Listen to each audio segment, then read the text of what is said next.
Hello student, welcome to my YouTube channel commerce with Swati. आज की इस क्लास में हम लोग जानने वाले हैं एक खरा लेखा प्रणाली के गुण, लाभ या दोष एवं हानियों को। इस लेसन का यह मेरा दूसरा वीडियो है, तो स्टूडेंट अगर आपने इससे पहले का वीडियो नहीं देखा है तो आप उसे जरूर देख ले। मैंने डिस्क्रिप्शन में इसका लिंक दे दिया है। उस वीडियो को देखने के बाद आपको आज का यह क्लास आसानी से समझ में आ जाएगा, तो आप उसे जरूर देख लें।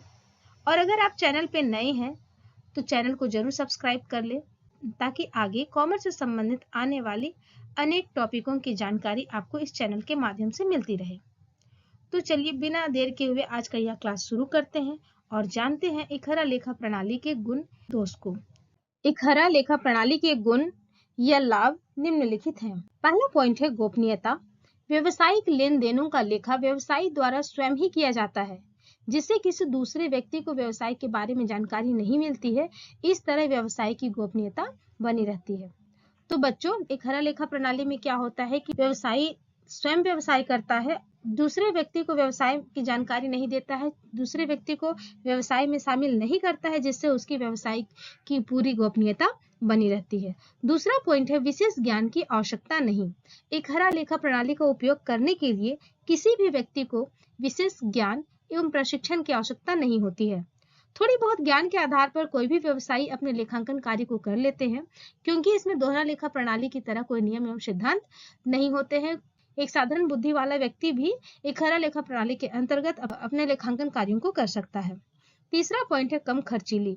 इस प्रणाली से लेखे करने वाले व्यवसायी को केवल एक रोकड़ बही एवं एक खाता बही ही रखने होते हैं और किसी लेखापाल के रखने की भी आवश्यकता नहीं होती है, जिससे यह लेखांकन प्रणाली मितव्ययी एवं या कम खर्चीली होती है, क्योंकि सिर्फ एक रोकड़ बही रखने पर ज्यादा खर्च होगा नहीं, और साथ ही साथ क्योंकि इसके अंतर्गत सिर्फ केवल एक ही रोकड़ बही रखा जाता है, एक ही कैश बुक मेंटेन किया जाता है और अनेक लेजर खाते भी नहीं रखने होते हैं और किसी के लेखापाल के रखने की भी आवश्यकता नहीं होती है।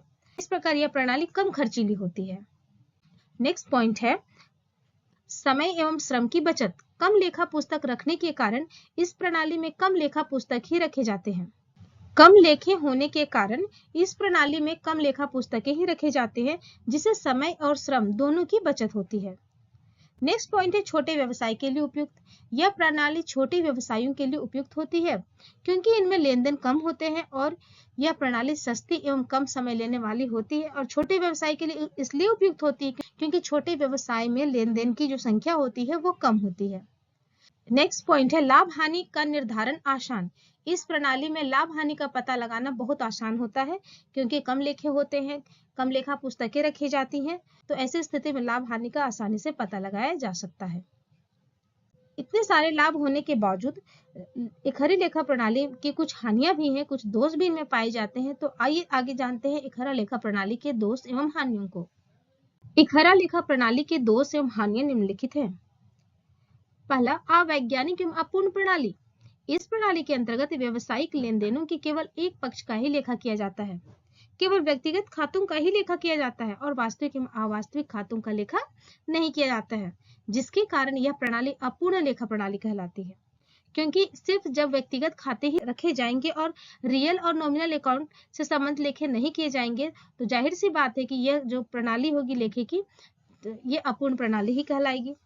दूसरा पॉइंट है तलपट नहीं बनना। लेन देन के दोनों पक्षों का लेखा नहीं होने के कारण इस प्रणाली में तलपट नहीं बनाया जा सकता है, जिस कारण खातों की गणितीय शुद्धता का पता नहीं चलता है। तो बच्चों, जब अपूर्ण लेखा प्रणाली यानी कि सिंगल एंट्री सिस्टम के अंतर्गत जब सभी लेन देन के लेखे नहीं किए जाते हैं, तो ऐसी स्थिति में लेजर बनाना संभव नहीं है, क्योंकि लेजर के अंतर्गत हम जानते हैं कि हम लोग दोनों पक्षों का लेखा करके जो बैलेंस निकलता है उसके आधार पर ट्रायल बैलेंस बनाते हैं। जब यहाँ ट्रायल बैलेंस ही नहीं बनता है, तो ऐसी स्थिति में खाते से संबंधित जो गणितीय शुद्धता है वह भी पता नहीं चलता है, यानी कि गणितीय शुद्धता का अभाव पाया जाता है। नेक्स्ट पॉइंट है छल कपट की संभावना।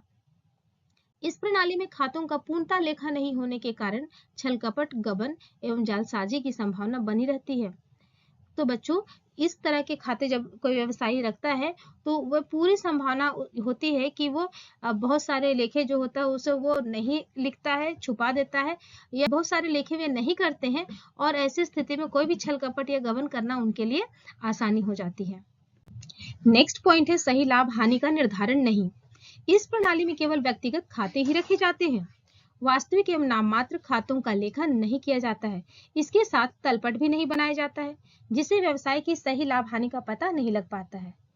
तो बच्चों, जब एक हरी लेखा प्रणाली के अंतर्गत सिर्फ व्यक्तिगत खाते ही रखे जाते हैं, वास्तविक और नाममात्र खातों से संबंधित लेन देनों का लेखा नहीं किया जाता है, तलपट भी नहीं बनाया जाता है, तो जाहिर सी बात है ऐसी स्थिति में उस व्यवसाय का सही लाभ हानि का पता नहीं चल सकता है। नेक्स्ट पॉइंट है पॉइंट नंबर 5, कर अधिकारी द्वारा स्वीकार्य नहीं। अपूर्ण अवैज्ञानिक होने के कारण आयकर एवं बिक्री कर के निर्धारण में कठिनाई होती है। यही कारण है कि कर अधिकारी इस प्रकार की प्रणाली से संतुष्ट नहीं होते हैं, क्योंकि इस प्रणाली के अंतर्गत जब सभी लेन देनों के लेखे नहीं किए जाते हैं तो ऐसी स्थिति में सही लाभ हानि का पता नहीं चलता है, और जब सही लाभ हानि का पता नहीं चलेगा तो आयकर और बिक्री कर का सही निर्धारण नहीं हो पाएगा और कर अधिकारी भी संतुष्ट नहीं होंगे। नेक्स्ट पॉइंट है कोई नियम नहीं। इस प्रणाली में वित्तीय लेखा करने एवं वित्तीय विवरण बनाने के कोई निश्चित नियम नहीं है। जैसे हम लोग देखते हैं कि डबल एंट्री सिस्टम में बहुत सारे नियम है, बहुत सारी परंपराएं हैं, अवधारणाएं हैं, जिसके आधार पर हम लोग अकाउंट्स बनाते हैं। लेकिन इसमें क्या है कि इस प्रणाली के अंतर्गत लेखा करना और वित्तीय विवरण बनाने संबंधित कोई निश्चित नियम नहीं है, जिसके कारण प्रत्येक व्यवसायी के वित्तीय विवरण में भिन्नता पाई जाती है और उनकी तुलना करना भी कठिन होती है। अगर किसी एक व्यवसायी की बात करें तो उस व्यवसायी की अगर 2-3 साल की वित्तीय विवरण की हम तुलना भी करना चाहे तो वो भी पॉसिबल नहीं हो पाता है। तो इस प्रकार निष्कर्ष के रूप में कहा जा सकता है कि एक हरी लेखा प्रणाली छोटे व्यापार के लिए उपयुक्त है, लेकिन आज के आधुनिक व्यापारिक युग में यह उपयुक्त नहीं है। यही कारण है कि इसे अप्रयुक्त, अप्रचलित लेखा प्रणाली कहा जाता है। तो स्टूडेंट, उम्मीद है कि आप लोगों को आज का यह क्लास समझ में आ गया होगा। अगर आप लोगों को यह समझ में आ गया तो प्लीज इसे लाइक करें, अपने दोस्तों के साथ शेयर करें, और अगर आप चैनल पे नए हैं तो जरूर सब्सक्राइब कर लें। Thank you for watching this video.